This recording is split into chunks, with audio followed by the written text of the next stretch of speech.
ആകാശവാണി. നമസ്കാരം. പ്രത്യേക വാർത്താ ബുള്ളറ്റിൻ വായിക്കുന്നത് വിജേഷ്.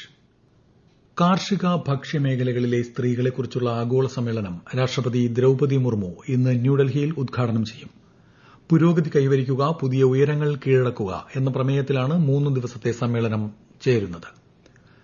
ഗ്രാമവികസന മന്ത്രാലയത്തിന്റെ പ്രവർത്തനത്തെക്കുറിച്ചുള്ള ചർച്ചകൾ രാജ്യസഭയിൽ ഇന്നും തുടരും. ധനമന്ത്രി നിർമ്മല സീതാരാമൻ 2026ലെ ധനവിനിയോഗ ബിൽ ഇന്ന് ലോക്സഭയിൽ അവതരിപ്പിക്കും. 2025-26 സാമ്പത്തിക വർഷത്തെ സേവനങ്ങൾക്കായി ഇന്ത്യയുടെ കൺസോളിഡേറ്റഡ് ഫണ്ടിൽ നിന്നും കൂടുതൽ തുകകൾ നൽകുന്നതിനും വിനിയോഗിക്കുന്നതിനും അംഗീകാരം നൽകുന്നതാണ് ബിൽ.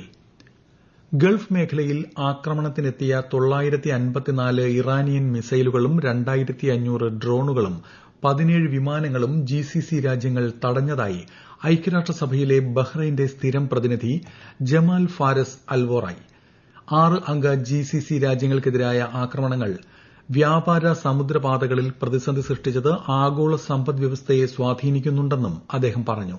തങ്ങളുടെ കര വ്യോമാതിർത്തിയും പ്രാദേശിക ജലാശയങ്ങളും ആക്രമണത്തിന് ഉപയോഗിക്കില്ലെന്ന് UAE വ്യക്തമാക്കിയിട്ടും ഇറാൻ തങ്ങളെ ആക്രമിച്ചതായി UAE സ്ഥിരം പ്രതിനിധി മുഹമ്മദ് അബു ഷഹാബ് കുറ്റപ്പെടുത്തി. മറ്റ് GCC നയതന്ത്രജ്ഞർക്കൊപ്പം മാധ്യമപ്രവർത്തകരോട് സംസാരിക്കുകയായിരുന്നു ഇരുവരും. ഇസ്രയേലും ഹിസ്ബുള്ളയും രൂക്ഷമായ ഏറ്റുമുട്ടൽ തുടരുന്ന ലെബനനിൽ UN സമാധാന സേനാംഗങ്ങളുടെ സുരക്ഷ ഉറപ്പാക്കണമെന്ന് ഇന്ത്യ ആവശ്യപ്പെട്ടു. സമാധാന സേനാംഗങ്ങൾ ഒരു തരത്തിലുമുള്ള ആക്രമണത്തിനോ ഭീഷണിക്കോ ഇരയാകരുതെന്നും അന്താരാഷ്ട്ര നിയമങ്ങൾക്കനുസൃതമായി സുരക്ഷ ഉറപ്പാക്കണമെന്നും ഇന്ത്യയടക്കം 30 രാജ്യങ്ങൾ സംയുക്ത പ്രസ്താവനയിൽ പറഞ്ഞു. ലബനനിലെ സ്ഥിതിഗതി ചർച്ച ചെയ്യുന്നതിനായി UN രക്ഷാസമിതി യോഗം ചേരുന്നതിന് മുമ്പ് ഇന്ത്യയുടെ സ്ഥിരം പ്രതിനിധി P. ഹരീഷിനൊപ്പം ഫ്രാൻസിന്റെ പ്രതിനിധി ജെറോം ബോനഫോണ്ട് പ്രസ്താവന വായിച്ചു. കഴിഞ്ഞയാഴ്ച തെക്കൻ ലബനനിൽ കനത്ത വെടിവയ്പിൽ 3 ഘാന സമാധാന സേനാംഗങ്ങൾക്ക് പരിക്കേറ്റിരുന്നു. ഇടുക്കി പള്ളിവാസൽ വിപുലീകരണ ജലവൈദ്യുത പദ്ധതി മുഖ്യമന്ത്രി പിണറായി വിജയൻ ഇന്ന് നാടിന് സമർപ്പിക്കും. ഇടുക്കി ജലവൈദ്യുത പദ്ധതിയുടെ സുവർണ ജൂബിലി ആഘോഷങ്ങളുടെ ഉദ്ഘാടനവും മുഖ്യമന്ത്രി നിർവഹിക്കും. 60 മെഗാവാട്ട് ഉൽപാദനശേഷിയുള്ള പള്ളിവാസൽ വിപുലീകരണ പദ്ധതി 594.37 കോടി രൂപ ചെലവഴിച്ചാണ് പൂർത്തിയാക്കിയത്. മന്ത്രി കെ കൃഷ്ണൻകുട്ടി ചടങ്ങിൽ അധ്യക്ഷത വഹിക്കും.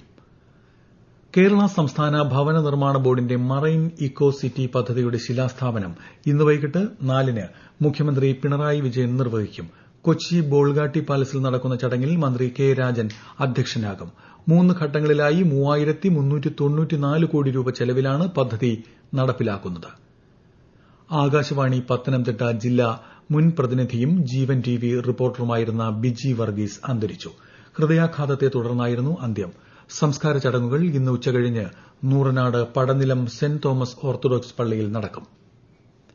സംസ്ഥാനത്ത് ഈ വർഷം ജനുവരി 1-ന് 18 വയസ്സ് പൂർത്തിയായിട്ടും തീവ്ര വോട്ടർ പട്ടിക പരിഷ്കരണ സമയത്ത് പേരു ചേർക്കാൻ സാധിക്കാത്തവർക്ക് പട്ടികയിൽ പേരു ചേർക്കാൻ അവസരം.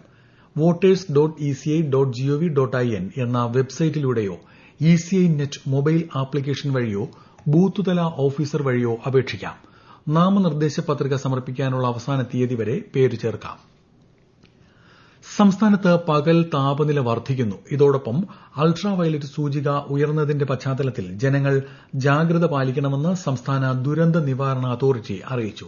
ഉയർന്ന ചൂട്, സൂര്യാഘാതം, സൂര്യാതപം, നിർജ്ജലീകരണം തുടങ്ങി നിരവധി ഗുരുതരമായ ആരോഗ്യ പ്രശ്നങ്ങൾക്ക് കാരണമാകുമെന്ന് ജാഗ്രതാ നിർദ്ദേശത്തിൽ പറയുന്നു. 9 ജില്ലകളിൽ ഓറഞ്ച് ജാഗ്രതയും 4 ജില്ലകളിൽ മഞ്ഞ ജാഗ്രതയും പ്രഖ്യാപിച്ചിട്ടുണ്ട്. കഴിഞ്ഞ 24 മണിക്കൂറിലെ UV ഇൻഡെക്സ് കണക്കനുസരിച്ചാണ് ജാഗ്രതാ മുന്നറിയിപ്പ്. രജൌരി ജില്ലയിലെ നിയന്ത്രണ രേഖയിൽ നുഴഞ്ഞുകയറ്റ ശ്രമത്തിനിടെ ലഷ്കർ ഇ തോയ്ബ ഭീകരൻ കൊല്ലപ്പെട്ടു. പാക് അധിനിവേശ ജമ്മു കാശ്മീർ സ്വദേശി ഹംസ യൂസഫാണ് കൊല്ലപ്പെട്ടത്. ഇയാളിൽ നിന്ന് മാരകായുധങ്ങളും വെടിക്കോപ്പുകളും കണ്ടെടുത്തു. ഈ മാസം രജൌരി സെക്ടറിൽ സൈന്യം പരാജയപ്പെടുത്തിയ 2ാമത്തെ നുഴഞ്ഞുകയറ്റ ശ്രമമാണിത്. ജമ്മു കാശ്മീർ മുൻ മുഖ്യമന്ത്രിയും നാഷണൽ കോൺഫറൻസ് പ്രസിഡന്റുമായ ഫാറൂഖ് അബ്ദുള്ളയ്ക്ക് നേരെ വധശ്രമം. അദ്ദേഹം പരിക്കുകളില്ലാതെ രക്ഷപ്പെട്ടു. ജമ്മുവിൽ ഇന്നലെ രാത്രിയോടെയായിരുന്നു സംഭവം. ജമ്മു പുരാണി മണ്ഡിയിലെ കമൽ സിംഗ് ജാംവാളാണ് പ്രതിയെന്ന് തിരിച്ചറിഞ്ഞിട്ടുണ്ട്. സംഭവം നടക്കുമ്പോൾ ഉപമുഖ്യമന്ത്രി സുരീന്ദർ ചൌധരിയും മുഖ്യമന്ത്രി ഒമർ അബ്ദുള്ളയുടെ ഉപദേഷ്ടാവ് നാസിർ അസ്ലം വാണിയും ഒപ്പമുണ്ടായിരുന്നു.